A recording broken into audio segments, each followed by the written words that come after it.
कुमारियों को धार्मिक और नैतिक बनाना होगा। स्वामी विवेकानंद। यह तो विलायती ढंग पर हो रहा है। तुम्हारे धर्मशास्त्र और देश की परिपाटी के अनुसार क्या कहीं भी कोई भी पाठशाला है? स्त्रियों की बात तो जाने दो, यह देश के पुरुषों में भी शिक्षा का विस्तार अधिक नहीं है। इसी कारण सरकारी आंकड़ों में जब देखा जाता है कि भारतवर्ष में प्रतिशत केवल 10-12 लोग ही शिक्षित हैं, तो अनुमान होता है कि स्त्रियों में प्रतिशत 1 भी शिक्षित ना होगी। यदि ऐसा ना होता तो देश की ऐसी दुर्दशा क्यों होती?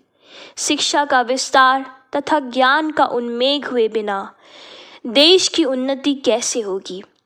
तुम में जो शिक्षित हैं और जिन पर देश की भावी आशा निर्भर है, उनमें भी इस विषय की कोई चेष्टा या उद्यम नहीं पाया जाता। स्मरण रहे कि सर्वसाधारण में और स्त्रियों में शिक्षा का प्रसार हुए बिना उन्नति का कोई उपाय नहीं है। इसीलिए कुछ ब्रह्मचारी और ब्रह्मचारिणियां बनाने की मेरी इच्छा है।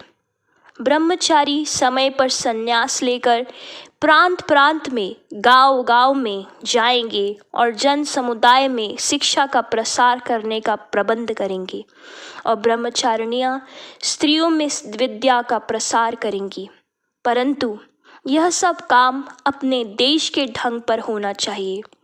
पुरुषों के लिए जैसे शिक्षा केंद्र बनने होंगे, वैसे ही स्त्रियों के निमित्त भी स्थापित करने होंगे। शिक्षित और सच्ची चरित्र ब्रह्मचारिणियां इन केंद्रों में कुकर्मियों को शिक्षा प्रदान करेंगी।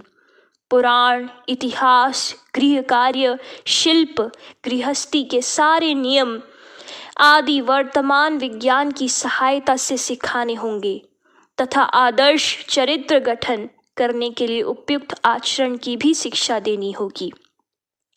कुकर्मियों को धार्मिक और नैतिक बनाना पड़ेगा, जिससे वे भविष्य में अच्छी गृहिणियां हों। वही करना होगा।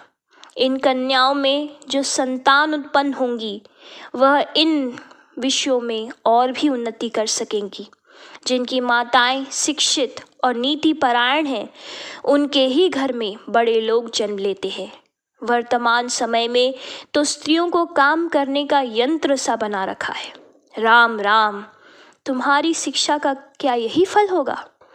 वर्तमान दशा में स्त्रियों का प्रथम उद्धार करना होगा। सर्वसाधारण को जागना होगा, तभी तो भारत का कल्याण होगा। देखो कहाँ इनकी जन्मभूमि सर्वस्व त्याग किया है, तथापि यहाँ लोगों के मंगल के लिए कैसा प्रयत्न कर रही है।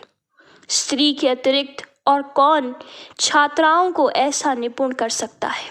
सभी प्रबंध अच्छा पाया, परंतु गृहस्थ पुरुष शिक्षकों का वहाँ होना मुझे उचित नहीं जान पड़ा। शिक्षित विधवा या ब्रह्मचारिणियों को ही पाठशाला का कुल भार सौंपना चाहिए। यह तो देश की नारी शिक्षण संस्थाओं में पुरुषों का संसर्ग बिल्कुल ही अच्छा नहीं। शिष्य: किंतु महाराज, इस देश में गार्गी, खन्ना, लीलावती के समान गुणवती शिक्षितियां स्त्रियों अब कहाँ पाई जाती है? स्वामी जी, क्या ऐसी स्त्रियां इस देश में नहीं है? अरे, यह देश वही है जहाँ सीता और सावित्री का जन्म हुआ था।